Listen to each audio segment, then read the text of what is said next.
Not Rorschach! Anyone but him! Look at how beautiful this scene is.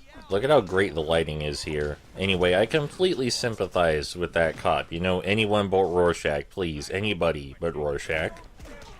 He just really doesn't feel like being in the hospital for the next 8 years, alright? He just really doesn't feel like that should happen today.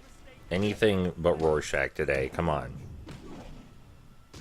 He wants to go home after this and not be in crippling pain. He's a very relatable man, that police officer. I know a lot of people aren't big on cops, but that cop, I think we can all get behind that cop, you know? No more Rorschach. Everybody can get behind that. Nobody wants to fight Rorschach. Nobody ever. Nobody wants to be near Rorschach.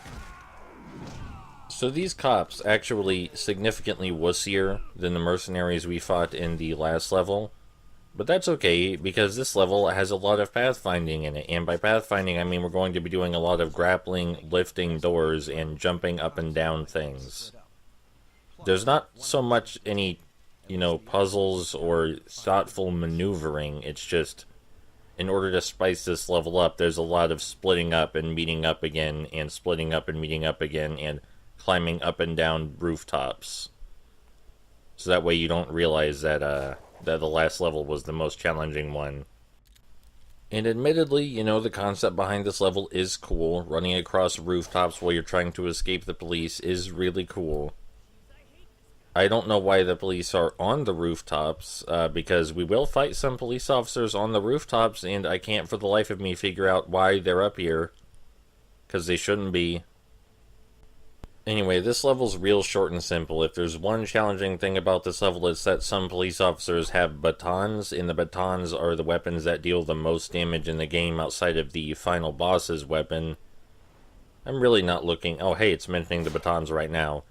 I'm really not looking forward to the final boss, because I'm going to have to describe how it works and how it factors into the design, which it doesn't. So, you know, that's not going to be a fun time.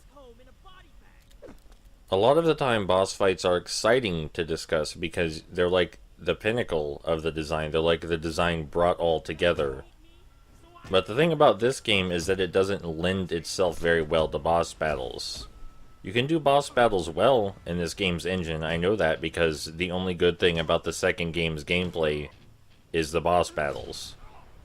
But the final boss in this game, no, they goofed up. And I mean, I guess it's easy to understand why they goofed up, because as I just said, this game doesn't really lend itself very well to boss battles. The entire idea behind the design is that you hit one guy, and that guy can't hit you while you're hitting him if you're hitting him in the right way, but you can get hit from behind by other guys. So there being a big one-on-one confrontation just seems like such a bad idea for the game design. It's not like this is a traditional style beat-em-up where your movement has that much to do with what's going on. It's more about whether you're inputting buttons at the right time than what direction you're facing. You know, I think, like I said in the first video, the game has a sort of rhythm to it. And it's mostly about pressing buttons at the right time and knowing when to counterattack. It's not a whole lot else. I don't mean that in a bad way, but those mechanics don't really lend themselves well to one-on-one combat. At least not in this game in particular. Did I already complain about how Night Owl's suit looks less stupid? Because it really bothers me that this version of Night Owl's suit looks less stupid. Like, the version in the comics is intentionally goofy and stupid looking. I like that version more. I probably already complained about that.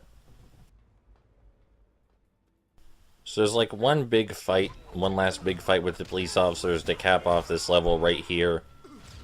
There's probably some... Oh yeah, there is something I forgot to mention about the mechanics. I was saying I should get that out of the way before we reach the final level. I forgot to mention, and this is very unimportant in this game, but if you press the left bumper on your Xbox 360 controller, the camera will center to where you're supposed to go, just in case you get lost.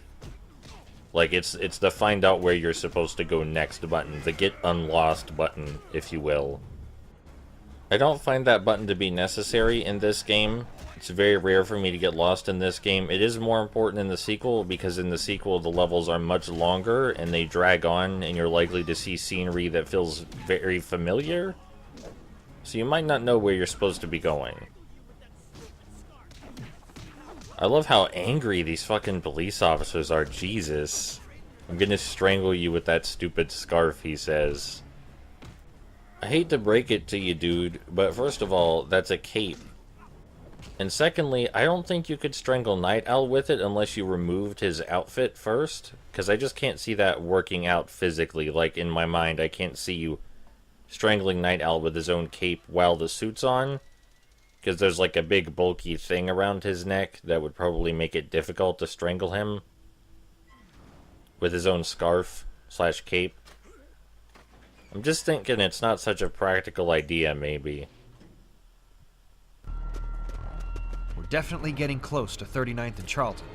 Almost there. Underboss is gonna pay for his sins.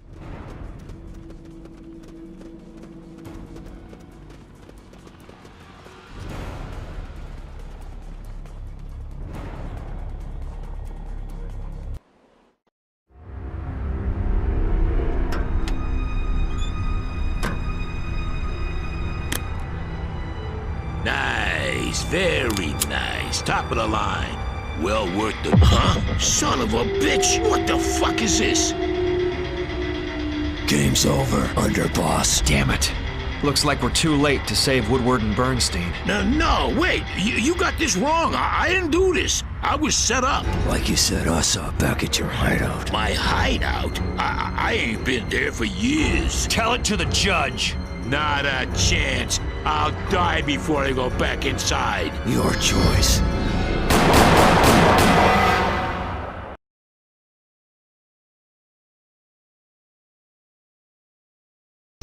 I'm ready, let's... Shit, you're efficient. Where the hell did you get that suit from, Hit Girl? From a fucking telephone booth. What does that matter now? We've got to get out of here fast as shit. Go first, I'll follow you.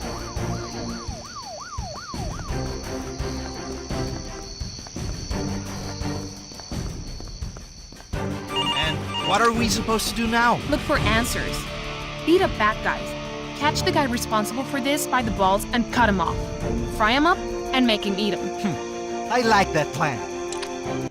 Okay, so I like this game's music and everything, but there's like 3 tracks. There's the superhero track that's playing right now, there's the combat track, and there's the Asian-sounding track that was obviously meant to play during the Chinatown levels, but also plays in several other places. It's obvious that Chris D'Amico is behind this attack, and I'm sure he's got something else planned. That son of a bitch. What a pity I didn't kill him when I had the chance. Pity? It was pity that stayed your hand. Many that live deserve death. Many that die deserve life. Can you give it to them, Kick-Ass? What? I don't understand. I'm pulling your leg, idiot. I was ripping off the Lord of the Rings. Of course you should have killed that fucking crybaby. Shit. The cops. Yeah. I knew this was gonna happen. Fuck you, man. What should I do, Hit Girl? My dad made me swear I would never hurt an officer in uniform. But there's no time to explain anything to them now. Let him have it, Kick-Ass. This game is incredibly well polished, and you know, I won't hear otherwise. I won't hear anything about how maybe this game could have used some more polish, maybe some more time in development, and maybe it's fucked up a little bit and not so good. I won't hear anything about that. This is a great video game, and it makes perfect sense. There were 2 police blockades on the same bridge. That's not a waste of resources or 4 police cars or anything like that. That totally makes sense. Of course there's a fucking police blockade in the middle of the cemetery where you wouldn't even be able to get 4 police cars in the first place. The police are just that good at their job, okay? You may have also noticed that this is the level that's best at showing off the pitiful aggro radius for the enemies. You barely have to walk away from the fight and they give up on chasing you at all. That also goes for the police officers, who will often stand right next to the gangsters they're supposed to be arresting and not fucking do anything. It's great. It feels like the game's falling apart around me. I love it. Son of a bitch! Where's Kick-Ass hiding? Where did anybody fucking know that Hit Girl was here? You pay for what you've done, Fatso! Damn it! It's him! Get him, boys! It's me, toxic mega cunts! Shield the tumor. But remember, the motherfucker wants us to take the kid alive. Alright, we got this. We're gonna chase that guy down hardcore. Come here, you're not getting away. Ah, shit. You know, that happens it happened. It happens sometimes. It happens. You know, you're trying to play the game and it just, you know, the guy, you know, it happens. Sometimes the guy, he just goes away. He could, you know, and oh no.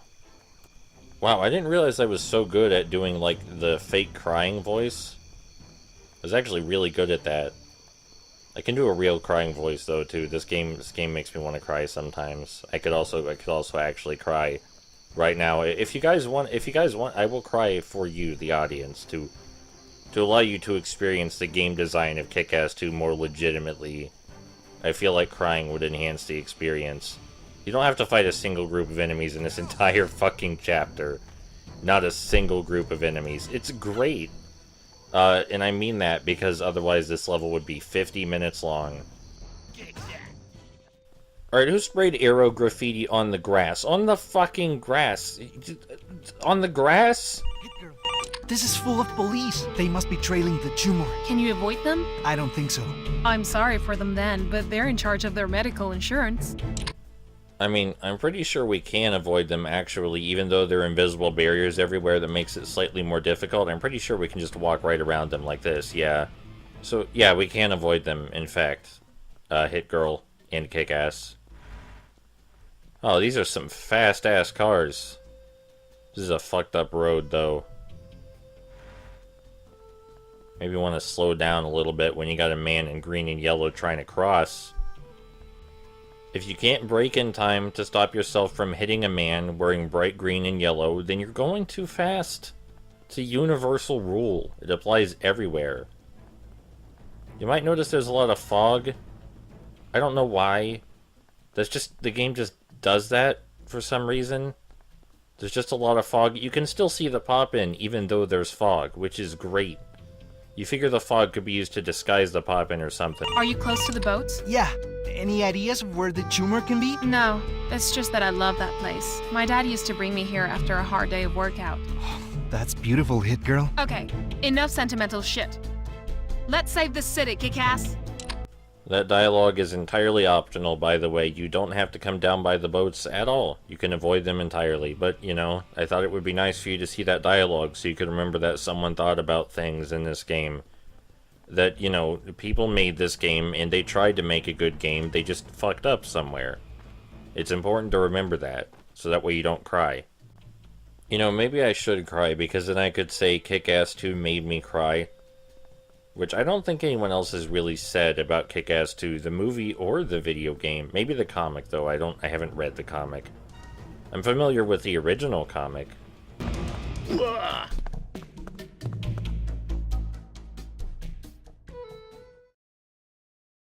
gonna keep running now? You're not such hot shit without your thugs around, are you? You think I sprinted over here to invite you to the tavern on the green, you twerp? Now you're gonna eat radiation and... Yeah. And I'm gonna die of a tumor. That right? You're more predictable than the villains of the fucking Power Rangers. Enough chit-chat. Let's get down to business, Cancer Face.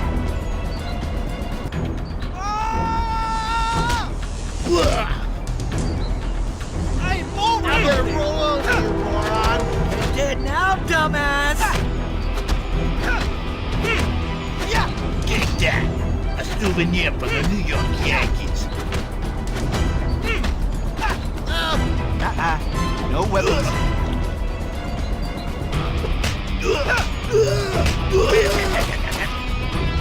Come on, you little shit!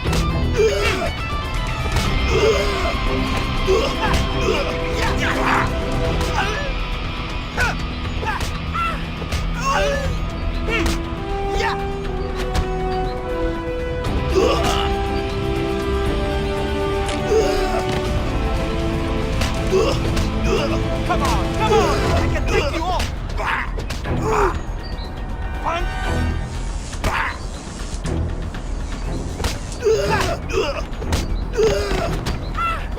You want more, Tabi Tumor? We know Chris D'Amico is the motherfucker! Where's he hiding? Suck my dick. Let me take care of this. I've got some pliers. I'm going to make this guy eat his own dick. Remember Abu Ghraib, tumor? That's going to look like a Thai massage compared to what I'm going to do to you. The tumor squealed. The motherfucker was preparing a devastating attack right in the middle of New York. We barely had time to prevent it. It's time. Let's go. Do as much damage as you can, toxic mega cunts. Chris D'Amico! Surrender, you asshole! Are you really this stupid? There's like 2 of you and an army of us.